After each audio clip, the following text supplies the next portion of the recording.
აღსანიშნავია, რომ კასპის რაიონის საბიბლიოთეკო გაერთიანების მთავარ ბიბლიოთეკაში დღიდან დაარსებისა ყოველთვის მუშაობდნენ და მუშაობენ მაღალკვალიფიციური ბიბლიოთეკარები და თუ შეიძლება რომ ესენი ჩამოვთვალოთ და შეიძლება რომ დიდი პატივისცემით არ მოვიხსენიოთ. რა თქმა უნდა, ჩვენც გვაინტერესებს. კი ბატონო. ესენი იყვნენ ლენა გზირიშვილი, თამარ შაყულაშვილი, ვარდიკო გზირიშვილი, ლერი შაველაშვილი, ლენა გუგულაშვილი, ეთერ ბუნტური, ნაზი შალუტაშვილი, დალი ხმალაძე, თინა დავითაშვილი, თამარ ღვინაძე, ნაირა ბერიანიძე, ქეთინო ნუგზარიშვილი, ქეთინო ბექაური, ნინო ნონიაშვილი, ლუიზა ყარაშვილი, ლია ყაბანაშვილი, მარო შაკაკიშვილი, არ მინდა ვინმე გამომრჩეს, მაშო ჯაბაური, ლალი გელიაშვილი, ლენა ქოქაშვილი, დიანა გოგინაშვილი, ნანული ძაღიშვილი და სხვა. ამჟამად მათ საქმიანობას დიდი სიყვარულით და პასუხისმგებლობით აგრძელებენ ისეთი თანამშრომლები, როგორიც არის ეთერ ჩადუნელი, რომელიც წლების განმავლობაში მუშაობდა და ხელმძღვანელ თანამდებობაზეა დღესაც. ის არის ბიბლიოთეკების და მუზეუმების გაერთიანების დირექტორი, არის დარგის უძლიერესი და წამყვანი სპეციალისტი. დღემდე საბიბლიოთეკო დარგს სულს უბერავენ ისეთი სპეციალისტები, როგორებიც არიან მერი გზირიშვილი, მაია აბუაშვილი, ზაირა ქოქაევა, ციცინო ქენქაძე, ეკადალაკიშვილი, მანანა შაველაშვილი და სხვები. მინდა ისიც აღვნიშნო, რომ ბერო პერიოდში ჩვენს რიგებს შემოუერთდნენ თანამშრომლების დიდი ნაწილი და არ შეიძლება არ აღხსენო მისი დახელოვნება ამ დარგში. რა თქმა უნდა, ალბათ ჩვენი სპეციალისტების დიდი დამსახურებაც ამარა. ისინი უკვე კარგად დასპეციალიზებული კადრები არიან, შეიძლება ითქვას დღესდღეობით. 2011 წელს გადავიდეთ ახლა თანთან მივყვეთ ამ ქრონოლოგიას და ჩვენი მუნიციპალიტეტის საბიბლიოთეკო ცხოვრებაში ძალიან არასახარბიელო ცვლილებები მოხდა. გაუქმდა 41 სასოფლო ბიბლიოთეკა. ბიბლიოთეკა ფილიალი, აქ არსებული წიგნადი ფონდი და ინვენტარი გადაეცა სოფლის საჯარო სკოლებს.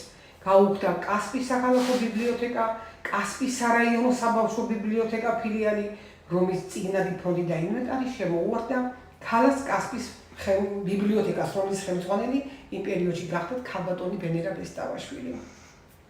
ეს იყო უდიდესი დანაკლისი კასპის საბიბლიოთეკა ისტორიაში. დარჩა მხოლოდ ქალაქში ერთი ქალაქის ბიბლიოთეკა. 2016 წელს კვლავ სასიკეთო ცვლილებები მოხდა ჩვენი საბიბლიოთეკო ცხოვრების ისტორიაში. ამ წელს კასპის მუნიციპალიტეტის ადგილობრივი ძალებით და ქალაქ კასპის ბიბლიოთეკის თია ბარნაბიშვილის დირექტორი იყო მაშინ თია ბარნაბიშვილი ინიციატივით გაიხსნა კასპის საქალაქო ბიბლიოთეკა, რომელსაც სათავეში ჩაუდგა დარგის სპეციალისტი მაია აბუაშვილი. ამ ბიბლიოთეკის წიგნადი ფონდი და ინვენტარი დაკომპლექტდა მთავარი ბიბლიოთეკიდან. უკვე 2017 წლის ნოემბრის თვეში არასამთავრობო ორგანიზაციის ეროვნული ბიბლიოთეკის ხელმძღვანელობითა და კასპის მუნიციპალიტეტის ადგილობრივი ძალებით აღდგენილი იქნა ქვემო ჭალის სასოფლო ბიბლიოთეკა. მისი წიგნადი ფონდი და ინვენტარი შეივსო ისევ კასპის მთავარი ბიბლიოთეკიდან, გარკვეული რაოდენობის წიგნები კი საჩუქრად გადასცა ყოფილი ეროვნული ბიბლიოთეკის დირექტორმა გიორგი კეკელიძემ. ეს იყო ძალიან დიდი წინსვლა სოფლის ბიბლიოთეკა, ქვემო ჭალის ბიბლიოთეკის ისტორიაში. 2020 წლის 1 სექტემბრის თვეში კიდევ ერთი წარმატებული ფაქტი მოხდა კასპის ბიბლიოთეკების გაერთიანებაში. ახლა უკვე სოფელ მეტერში გაიხსნა სასოფლო ბიბლიოთეკა. ამ ბიბლიოთეკის შენობა გადმოეცა უსდუფლუხტის ხელშეკრულებით, ხოლო წიგნადი ფონდისა და ინვენტარის შევსება მოხდა მეტეხის ნომერ 1 საჯარო სკოლის ბიბლიოთეკიდან, რომელმაც გადასცა 5317 ეგზემპლარი წიგნი და აქ ერთი ჩანართი მინდა გავაკეთა, რომ ეს ის წიგნებია, რომელსაც ბიბლიოთეკები გაუქმდა 2011 წელს და სკოლებს შეუერთდა, რომ იტყვიან ისევ დავიბრუნეთ მეტეხის სასოფლო ბიბლიოთეკიდან, ეს ჩვენი წიგნები, მინდა ეს აუცილებლად აღვნიშნო. ძალიან დასაფასებელი მოვლენაა და აღსანიშნავია. ასე რომ არ იყო მთლად ქსელში განვითარების პერიოდები, როგორც აღნიშნეთ, იყო ჩავარდნებიც, მაგრამ მივახციეთ და დღესდღეობით ფეხზე ვდგავართ. ჩვენს მუნიციპალიტეტში მინდა აღვნიშნო დღევანდელობაში გახდება დღეს უკვე ფუნქციონირებს 4 ბიბლიოთეკა, რომელსაც სათავეში უდგა სპეციალისტი ეთერჩადუნელი.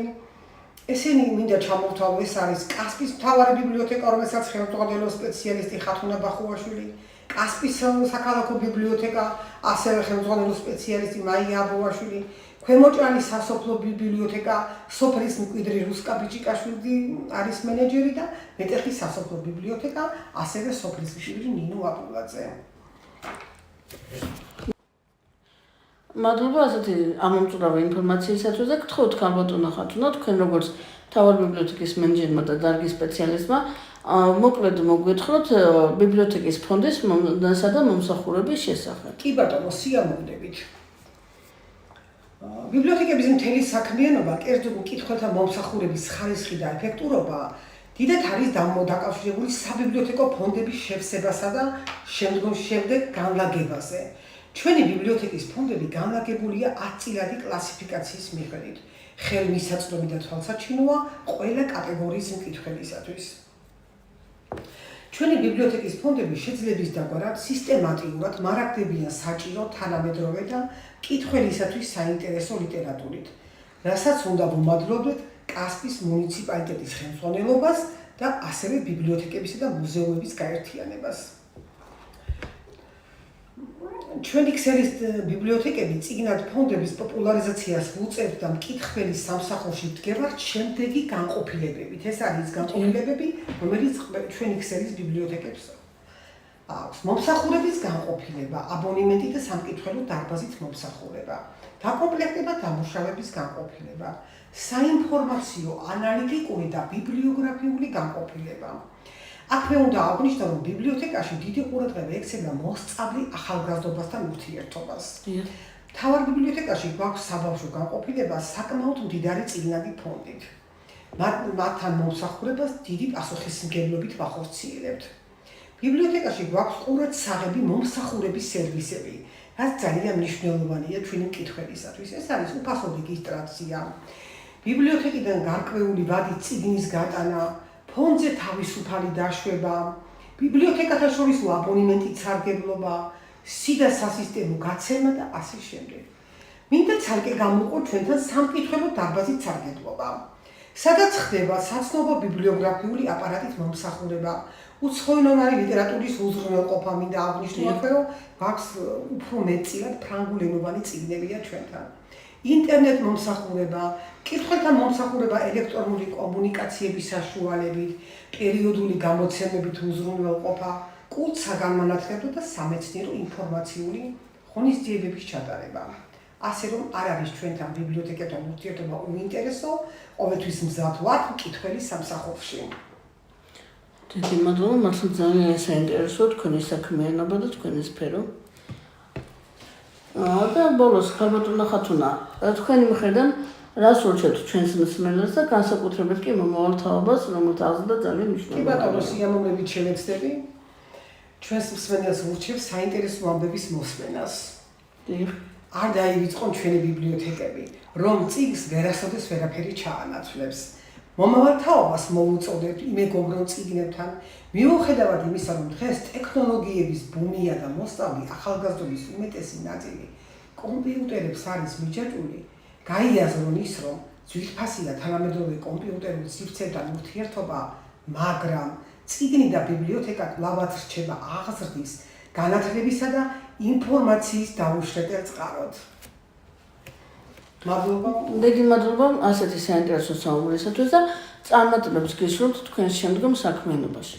დიდი მადლობა ყურადღებისათვის, მადლობა მოწვევისათვის.